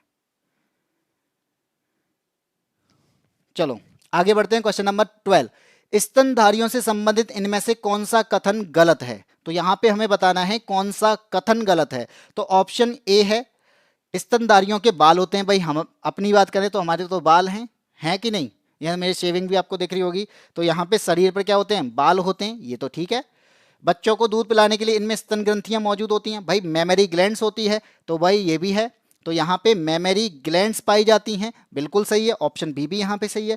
इनके हृदय में 3 प्रकोष्ठ होते हैं, यानी 3 चैम्बर होते हैं। तो यहाँ पे 3 चैम्बर तो भाई नहीं होते हैं, क्योंकि हमारे पास में क्या होते हैं? 4 चैम्बर होते हैं। तो आपका जो गलत पूछा गया वो ऑप्शन नंबर सी हो जाएगा।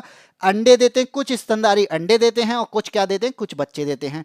अंडे देने वाले कौन थे? एकेडिना था और क्या था? प्लेटिपस था। बच्चे देने की बात करें तो पूरी तरीके से विकसित जो बच्चा देता है वो आपका हाथी होता है, चमगादड़ होता है और ह्यूमन होते हैं। लेकिन कुछ ऐसे होते हैं जो पूरी तरीके से विकसित अंडे नहीं दे, विकसित बच्चे नहीं देते। ना तो वो अंडा दे रहे हैं, ना पूरी तरीके से क्या है, पूरा विकसित बच्चा देते हैं। वो क्या देते हैं? अपरिपक्व कहते हैं, जहां पर कह सकते हो पूरी तरीके से डेवलप नहीं होता, वो है कंगारू। ठीक है जी। Aditya Chaudhary C answer. आदित्य चौधरी, हाँ जी बिल्कुल सी आंसर है। वेलकम। आदित्य चौधरी का आंसर सी आ चुका है। भाई बार बार आदित्य चौधरी तुम्हारा ही नाम आ रहा है पूरे में उसमें। हाँ बिल्कुल ताला लगा दिया है। बिल्कुल सही बात है भाई राकेश, सही कह रहे हो। क्वेश्चन नंबर 13 पे आते हैं। सबसे बड़ा स्तनपाई, सबसे बड़ा स्तनपाई कौन है? ऑप्शन नंबर ए है अफ्रीकन एलिफेंट, यानी अफ्रीका हाथी। बी है आपका नर दरियाई घोड़ा, जिसे आपको दरियाई घोड़ा कहते हैं, सी कहते हैं ब्लू व्हेल। डी है यहाँ पे हैमरहेड शार्क, यानी शार्क की बात हो रही है। तो यहाँ पे ऐसा कौन सा है जो सबसे बड़ा स्तनपाई है? तो जल्दी से आंसर दो, क्या होगा? हाथी, घोड़ा, व्हेल और शार्क। घोड़ा मतलब दरियाई घोड़ा दे रखा है। हरिओम ने आंसर दिया है सी, और आदित्य चौधरी ने भी दिया है नीली वेल। हाँ बिल्कुल नीली वेल ही है। तो आपका ऑप्शन कौन सा हो जाएगा? ऑप्शन नंबर सी यहाँ पे सही होगा। अगर आपसे पूछा जाता है कि सबसे बड़ा स्तनपायी कौन सा है, तो वो आपका ब्लू वेल होगा। लेकिन अगर आपसे ऐसा पूछ लिया जाए कि सबसे बड़ा स्तनपायी कहाँ पर, भूमि पर कौन सा है, जमीन पर कौन सा है, तब आंसर चेंज हो जाएगा, तब आंसर हो जाएगा हाथी। ठीक है, उसकी बात करें, चाहे पानी की बात करें, चाहे फिर हम किसकी बात करें, चाहे हम धरती की बात करें, दोनों में अगर पूछ लिया जाएगा तो आपका कौन है, तो ब्लू व्हेल है। लेकिन अगर धरती की बात कर ली जाए तब कौन हो जाएगा? हाथी हो जाएगा। अगर आपसे पूछा जाए भी सबसे ऊंचा स्तनपायी कौन सा है, तो सबसे ऊंचा स्तनपायी आपका कौन है? जिराफ है। कौन है? जिराफ है, जो कि आपको दिखता भी होगा, जिसकी गर्दन बहुत ऊंची है। अगर आपसे पूछा जाए कि सबसे तेज स्तनपायी कौन सा है, तो वो है आपका टाइगर यानी चीता। ठीक है,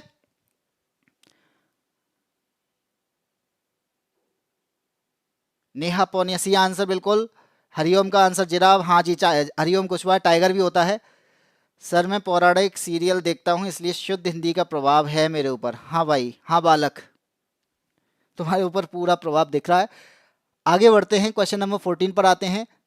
बहुत कमजोर विकसित बच्चों को जन्म देते हैं। तो मैंने अभी बताया था कि एक होते हैं प्रोथेरिया, एक यानी तीन उपवर्ग होते हैं स्तनधारी के। प्रोथेरिया होता है जो अंडा देने वाले होते हैं। इसके अलावा एक होता है मेटाथेरिया, जिसे क्या होता है, जो ना तो अंडे देते हैं ना ही पूरी तरीके से विकसित बच्चे देते हैं। और एक होता है आपका यूथेरिया, जहां पर पूरी तरीके से विकसित बच्चे देते हैं, जैसे कि आपका मनुष्य। मनुष्य आपका पूरी तरीके से विकसित बच्चा होता है, यानी बच्चा देता है। हाथी की बात करें तो हाथी के भी पूरी तरीके से विकसित होते हैं। लेकिन ये मेटाफेरिया में आता है। किस में आता है? ये मेटाथेरिया में आता है। और अगर मेटाथेरिया की मैं बात करूं तो मेटाथेरिया में क्या होता है, ये तो ना तो पूरी तरीके से अंडे देते हैं ना ही पूरी तरीके से विकसित बच्चे देते हैं। और इसका एग्जाम्पल की बात करी जाए तो इसका एग्जाम्पल होता है आपका ऑप्शन नंबर बी, यानी कंगारू। डायनासोर था, जो था है ना, जो चला गया ना, वो चला गया। जो है, प्रेजेंट की बात हो रही है, तो है पर ध्यान देना है। शाहिद कपूर का डायलॉग नहीं सुना? जो था वो चला गया, जो है वही आपका सच्चा साथी है। तो आप उसी पर फोकस करो। डायनासोर होते ना तो तुम नहीं, फिर हम लोग भी नहीं होते, तुम क्या हम भी नहीं होते। ठीक है, आगे बढ़ते हैं, क्वेश्चन नंबर 15। मैमल्स हैव यानी सस्तनपाइयों में क्या क्या, इनमें से हमें बताना है चार ऑप्शन में कि कौन सा ऑप्शन सही होगा। ठीक है, तो यहां पे ऑप्शन ए कहता है पंखों के साथ शुष्क और ग्रंथि वाली त्वचा होती है। तो आपको पता चल गया होगा कि हमारे मैमल्स के पास में पंख नहीं पाए जाते हैं। अगर मिलते भी हैं तो भाई उसमें किस के पास मिलते हैं? चमगादड़ के पास मिलते हैं। तो वहां पर हम केवल चमगादड़ की बात नहीं कर रहे, पूरे मैमल्स की बात कर रहे हैं। तो आपका ऑप्शन नंबर ए यहां पे गलत हो जाएगा। बी कहता है बालों के साथ ग्रंथि वाली त्वचा होती है। तो यहां पे हमारे पास में ग्लैंडुलर स्किन विद हेयर, यानी स्किन जो होती है आपकी क्या है? हाँ जी बिल्कुल। तो यहाँ पे बालों के साथ हमारा क्या हो जाएगा? ग्रंथि वाली त्वचा होती है। तो आपके पास में क्या, आपको पता है कि हमारे पूरे शरीर में ग्लैंड पाई जाती हैं, बाल भी हमारे शरीर पर मिलते हैं। तो आपका ऑप्शन नंबर बी हो जाएगा। शल्क जो होता है ये आपको कहाँ पे मिलते हैं? ये आपकी मछलियों पे मिलते हैं। तो आपने देखा धारी धारी टाइप से आपके मछलियां पे दिखते हैं, तो वो शल्क होते हैं। पंखों की बात आ गई तो आपका ऑप्शन नंबर डी भी यहाँ पे गलत हो जाएगा। डायनासोर। चलो आगे बढ़े, studies live B option, Hariom Kushwaha का ऑप्शन बिल्कुल सही है। आगे बढ़ते हैं, क्वेश्चन नंबर 16 पे आते हैं। अब बात आती है यहाँ पे, अभी हमने मैमल्स को देख लिया। मैमल्स के बाद में आता है आपका पाइसेस, जिसे पीसीस बोलते हैं, कभी कभी मत्स्य वर्ग भी बोलते हैं। ठीक है, हाँ जी। तो यहाँ पे आपका क्या हो जाएगा? मत्स्य वर्ग की बात आ रही है। अब मत्स्य वर्ग की बात जब हम करेंगे तो मत्स्य वर्ग में सबसे पहले आपको यहाँ पर फोकस करना है कि यहाँ पे हम फिश की बात कर रहे हैं। ज़्यादातर इसमें क्या आती है? मछलियाँ आती हैं।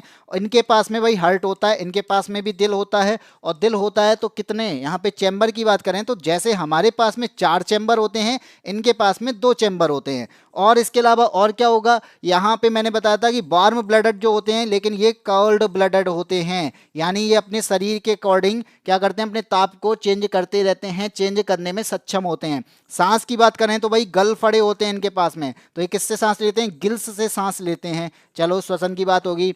इसके अलावा और क्या होगा? इसके अलावा आपका इनके त्वचा पर क्या पाया जाता है? मैंने अभी बताया था कि स्किन पर आपको यहाँ पे धारियां मिलती हैं, वो धारियों को हम यहाँ पे शल्क कहते हैं। ठीक है, धारी टाइप में जो बटा होता है उसे शल्क कहा जाता है। इनके पास में बाल नहीं मिलते भाई, अगर बाल मिलते तो मछलियां भी बाल काटते हुए मिलती। कान भी नहीं मिलते। इनके पास में बाल और कान नहीं होते हैं। तो ये सारी चीज़ें क्या है, ये आपके इंपॉर्टेंट चीज़ें हैं जो कि आपके इससे क्वेश्चंस बनते हैं, ये मैंने आपको यहाँ पे बताया है। अब बताइए इसका आंसर क्या होगा। तो यहाँ पे क्वेश्चन पूछा जा रहा है, क्वेश्चन नंबर 16, ये कहता है कि इनकी त्वचा सल्कों से ढकी होती है। मैंने बता दिया कि त्वचा जो होती है इनके शल्क होते हैं। भाई पहला तो मेरे सही मिल गया, पहला तो सही है, लेकिन मुझे क्या बताना है, नहीं है, गलत बताना है। इसके अलावा उष्ण रक्त वाले, उष्ण का मतलब होता है वार्म ब्लडेड, और वार्म ब्लडेड कौन होते हैं, जो अब जिनका शरीर का ताप नियत रहता है, कांस्टेंट रहता है। तो यहाँ पे भाई हम तो अपनी बात कर रहे हैं, ये तो दूसरे की बात आ गई। ऑप्शन नंबर बी यहाँ पे गलत हो जाएगा, जो कि मैंने यहाँ पे लिखा भी है कि इनका जो ब्लड या तो होता है वो कोल्ड ब्लडेड होता है, अनियत तापी। ठीक है, डी डी डी बता रहे थे भाई, आंसर ऑप्शन नंबर बी निकल के आ गया। गलफड़े की बात आ रही है तो भाई गिल्स को हम गलफड़े ही बोलते हैं हिंदी में, तो डी ऑप्शन नहीं होगा, ऑप्शन नंबर बी यहां पे सही होगा। ठीक है, अब आते हैं आगे अगले क्वेश्चन पे, क्वेश्चन नंबर 17। यहां पे पूछा गया है कि मछलियों के बारे में निम्नलिखित में से कौन सा कथन सही नहीं है। फोकस किस पे करना है, क्योंकि हम जो जिस पर फोकस नहीं करते वो है हमारा नहीं। ठीक है, नहीं को भी हम हाँ समझ लेते हैं भाई, नो का मतलब हाँ नहीं होता है, हर नो का मतलब हाँ नहीं होता है, नहीं का मतलब नहीं ही होता है, इस पर फोकस करना है। ऑप्शन नंबर ए क्या कहता है, अब ए कहता है मछलियों के गलफड़ों के द्वारा रक्त को पंप किया जाता है और ऑक्सीकृत होता है। ये तो बात सही है कि मैंने क्या बताया, मछलियां जब सांस लेंगी किससे लेंगी, गिल्स के द्वारा लेंगी, तो ये क्या करेंगी, ब्लड को यहाँ पे क्या करेंगी, पंप करेंगी। तो गिल्स के द्वारा यहाँ पे रक्त को पंप किया जाता है और उसे क्या किया जाता है, ऑक्सीजनेटेड किया जाता है। ए यहाँ पे सही है। बी कहता है यहाँ पे मछलियों के हृदय में केवल 2 कक्ष होते हैं। अभी देख लिया कि मछलियां जो होती हैं, फिश जो होते हैं, इनके पास में हार्ट तो होता है, लेकिन यहाँ पे चैम्बर जो होते हैं वो 2 होते हैं। ठीक है, तो यहाँ पे दूसरा भी सही है। तीसरा कहता है कि मछलियों में दोहरा परिसंचरण होता है। तो बस भाई ये समझना है कि जब मछलियों के पास में चैम्बर ही 2 हैं, तो यहाँ पे आपका सर्कुलेटरी सिस्टम जो होगा वो कैसा होगा, सिंगल होगा, ना कि दोहरा होगा, डबल नहीं होगा। डबल तो हमारा होगा क्योंकि हमारे पास में 4 चैम्बर हैं, ये आपका क्या होगा, एक चैम्बर है, जिसमें इनके पास में क्या 2 चैम्बर है। और इन 2 चैम्बर की मैं बात करूं, जिसमें एक आलिंद होता है, एक निलय होता है। एक हम क्या कहते हैं, एक आलिंद है और एक निलय है। तो भाई इन दोनों में जब दोनों ही चीजें एक एक हैं, तो यहां पे क्या होगा, एक बार ही तो साइकिल चलेगी। हृदय यहाँ पे जो हमारा हार्ट में ब्लड जाएगा या हार्ट से ब्लड जाएगा, वो एक साइकिल में ही प्रवाहित होगा। एक साइकिल चलेगी तो एक ही बार प्रवाहित होगा भाई, ना कि 2 बार। तो इसलिए दोहरा परिसंचरण नहीं होता, ये आपका सिंगल होता है। इसका आंसर कौन सा होगा, ऑप्शन नंबर सी हो जाएगा।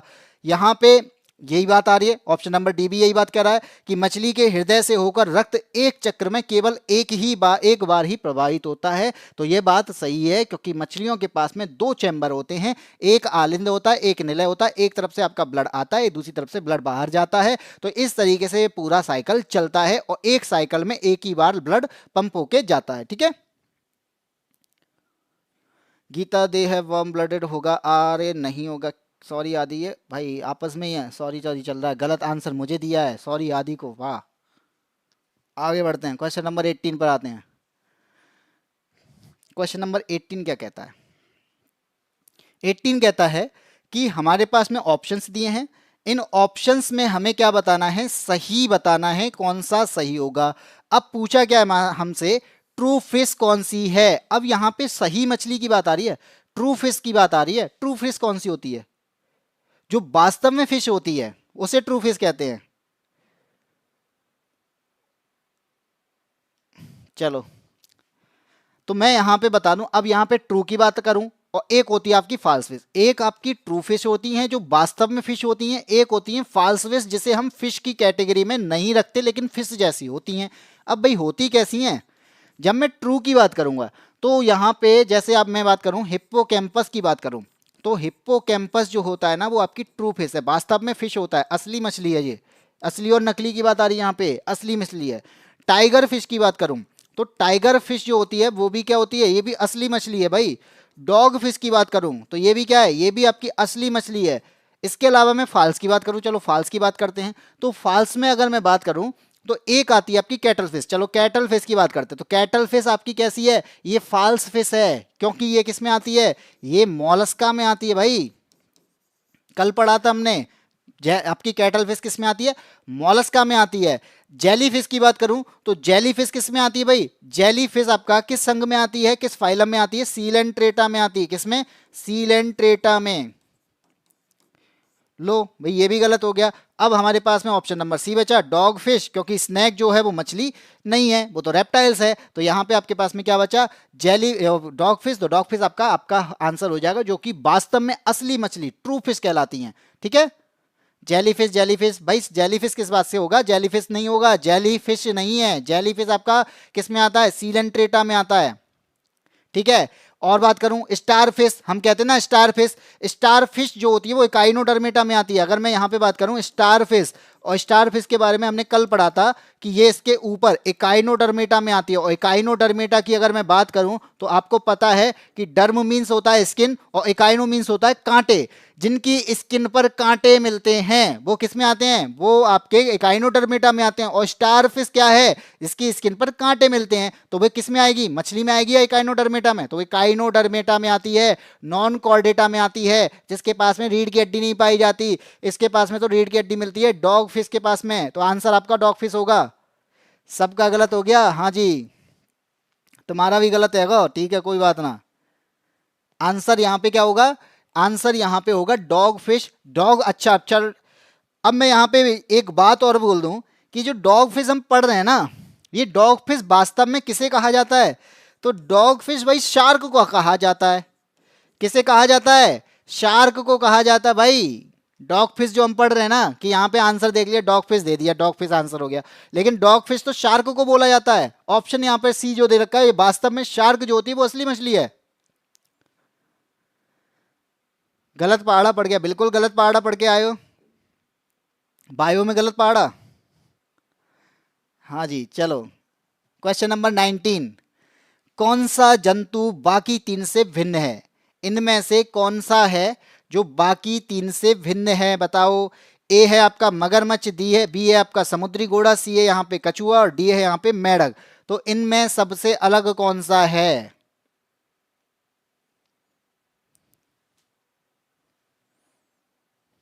बताओ। मोई मोई मोई मोई। आदित्य चौधरी का आंसर आ रहा है समुद्री घोड़ा। कमल प्रसाद का आंसर आ रहा है डी आंसर। हरिओम कुशवाहा ने आंसर दिया है बी। और बाकी किसी का आंसर नहीं आ रहा है। तो मैं बता दूं कि जो लोग समुद्री घोड़ा के साथ में है ना, वो बिल्कुल सही हैं। समुद्री घोड़ा जो है यहाँ पे, ये क्या है? ये मछली है। समुद्री नाम इसका घोड़ा है, लेकिन ये है क्या? ये मछली है भाई, मत्स्य वर्ग में आती है। ऑप्शन नंबर बी यहाँ पे सही होगा। अब ये क्यों अलग है, मैं क्यों बोल रहा हूँ भैया अलग है? मगरमच्छ की बात करो तो ये आपका क्या है? ये आपका किस में आता है? रेप्टाइल्स में आता है। ठीक है, और ये आपका किस पे रहता है भाई? ये आपका पानी में भी रहता है, और इसके अलावा जल पर भी रहता, थल पर भी रहता है। कछुआ की बात करें तो पानी में भी रहता है, थल पर भी रहता है। मेढक की बात करो तो पानी में भी रहता है और भाई थल पे भी रहता है। और ये समुद्री घोड़ा क्या है? मछली है। और इस पे सुना होगा, एक मछली पानी में गई छपाक। ठीक है, तो आंसर मिल गया छपाक, ऑप्शन नंबर बी। आगे बढ़ें। और हिप्पोकैम्पस होता क्या, यानी सही घोड़ा के होता कैसा है? समुद्री घोड़ा तो आपको यहाँ पे फोटो में दिखाई भी दे रहा होगा, ये है हमारा समुद्री घोड़ा। ठीक है, क्यों बोल रहे हैं? क्योंकि घोड़े जैसी इसकी शकल होती है, फेस जो होती है वो कैसी होती है? घोड़े जैसी होती है, इसलिए इसको सी घोड़ा कह रहे हैं, सी हॉर्स। ठीक है, सपना सरोज बनारसी गर्ल। भाई बनारस से आते आते वास्तव में बहुत लेट हो गए, क्लास ओवर होने आ गई है। क्वेश्चन नंबर 18 चल रहा है। 18 है, 19 चल रहा है। लो एक ही बचा है, क्वेश्चन नंबर 20। ठीक है, सपना आंसर आ चुका है बी, बिल्कुल सही है। एक मछली पूरी तालाब को गंदा कर देती है, बात तो सही है, लेकिन वो मछली कौन सी है, इस पर भी फोकस करना है। ठीक है, अब आते हैं क्वेश्चन नंबर 20 पर। 20 क्या कहता है? कहता है कि सबसे जहरीली मछली कौन सी है? सबसे जहरीली मछली कौन सी है? ए है आपका पफर फिश, बी यहां पे कहता है पॉर्कुपाइन फिश, सी यहां पे है पिरानहास, और डी यहां पे एंगलर फिश। अब कहोगे यार ये नाम तो हमने कभी सुने भी ना है। हाँ, ये मैं समझ चुका हूं तुम्हारी बात, ये मछली के लिए नहीं थी। जिसके लिए कह रहे हो, इतनी बात, इतना तो मैं समझता हूँ भाई कि ये किसके लिए बात हो रही है। और इस चीज के लिए ना मैंने बेटा आदित्य चौधरी इसके लिए ही आज मोटिवेशन में लेके आया था, और अगर इसका आंसर दो तब तक मैं आपको मोटिवेशन की बात करूं। अगर आपका यहाँ पे फोकस रहेगा ना, ये लो, किसी भी बड़े लक्ष्य को अगर पार करना है तो अकेले पार करना है, ना कि साथ में। तो जो आप मछली की बात कर रहे हो या कुछ भी, बात यह है कि एक बात मैंने शुरुआत में भी बोली थी, अगर आप यज्ञ पर फोकस करते हैं, अपना यज्ञ मतलब होता है गोल, तो अगर हमारा गोल पर फोकस रहेगा ना, तो मेनका, मेनका मतलब यहाँ पे कोई फीमेल वर्ड नहीं है, मेनका का मतलब है जो बाधा आती है, तो हमें उन मेनकाओं पर फोकस नहीं करना है। तो सुना होगा, यज्ञ अगर होगा तो मेनका आएगी, मेनका आएगी तो यज्ञ को क्या करेगी, भस्म कर देगी, या हम यज्ञ को खत्म कर देगी। तो याद रखना कि हमें अपने लक्ष्य को प्राप्त करना है तो हमें मेनका पर फोकस नहीं करना। और मेनका मतलब ये किसी पर्सन का मतलब नहीं है, ये हर उस चीज के लिए जो बाधा उत्पन्न करता है। अब बाधा कौन करता है भाई, नींद, आलस, ठीक है, हमारा आलस भी हमें हमें पढ़ने नहीं देता, तो वो भी क्या है, वो भी बाधा है। नींद, नींद भी हमारा बाधा है। इसके अलावा कोई पर्सन है तो वो पर्सन भी हमें पढ़ने नहीं दे रहा है, तो वो भी बाधा है। तो हर वो चीज जिस पर क्या है, जो हमें आगे बढ़ने से रोकती है, वो मेनका है। ठीक है सर, अब मैं क्वेश्चन पल्ले नहीं पढ़ा, तो भाई क्वेश्चन पल्ले कहाँ से पड़ेगा, क्वेश्चन तो मैंने हटा दिया। अब बताओ, ये आ गया क्वेश्चन, पल्ले पढ़ लो। सबसे जहरीली मछली कौन सी है बताओ। मारो, पल्ले नहीं पड़ रहा क्वेश्चन। हाँ भैया, तुम्हारा पल्ले नहीं पड़ रहा। सर मैंने पढ़ा था सबसे जहरीली फिश स्टोन फिश होती है। हाँ जी, स्टोन फिश होती है। तो सबसे जहरीली मछली स्टोन फिश है। अब यहाँ पे स्टोन फिश की बात ही नहीं की है, तो हमें उन पर भी तो फोकस करना है, स्टोन फिश के अलावा भी। अब यहाँ पे हमारे पास में चार ऑप्शन है, इन चार ऑप्शन में बताना है सबसे जहरीली मछली कौन सी है। तो इन चारों ऑप्शन के अकॉर्डिंग हमारी जो सबसे जहरीली मछली होती है उसे हम पफर फिश कहते हैं। क्या कहते हैं, पफर फिश कहते हैं। और अगर मैं इसके जहर की बात करूं, इसके जहर की बात करूं, तो इसके अंदर जो जहर होता है ना, वो आपका टेट्रोडोटॉक्सिन होता है। टेट्रोडोटॉक्सिन, टॉक्सिन को आपको जहर कहते हैं, बाकी यहाँ पे जो मिलता है ये लगभग साइनाइड से 15 गुना ज्यादा, 15 गुना तेज यहाँ पे असर करता है। तो इसका आंसर जो होगा वो आपका ऑप्शन नंबर ए होगा। और ये कैसी दिखती है वो आपको यहाँ पे इमेज में दिखाई दे रही होगी भाई, ऐसी दिखती है, वैसी शक्ल से खतरनाक दिखती है, तो जहर तो ये छोड़ेगी। ठीक है,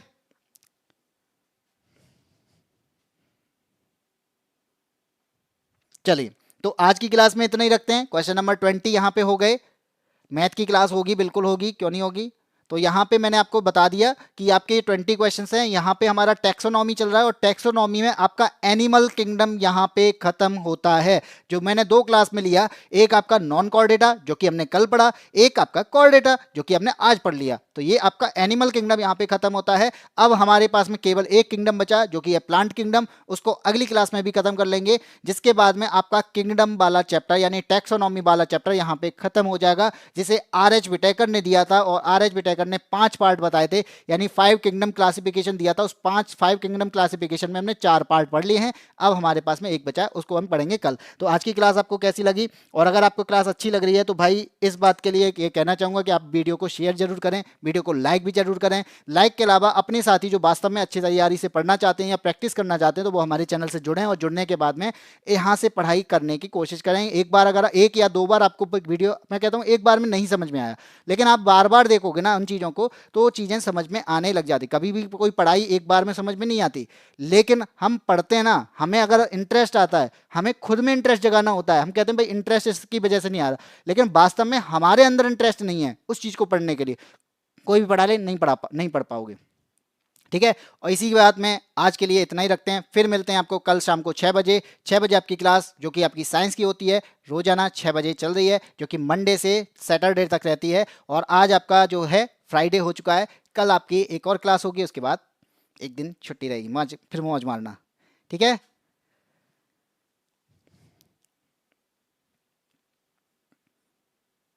भाई सभी को थैंक यू, तब तक के लिए जय हिंद, जय भारत।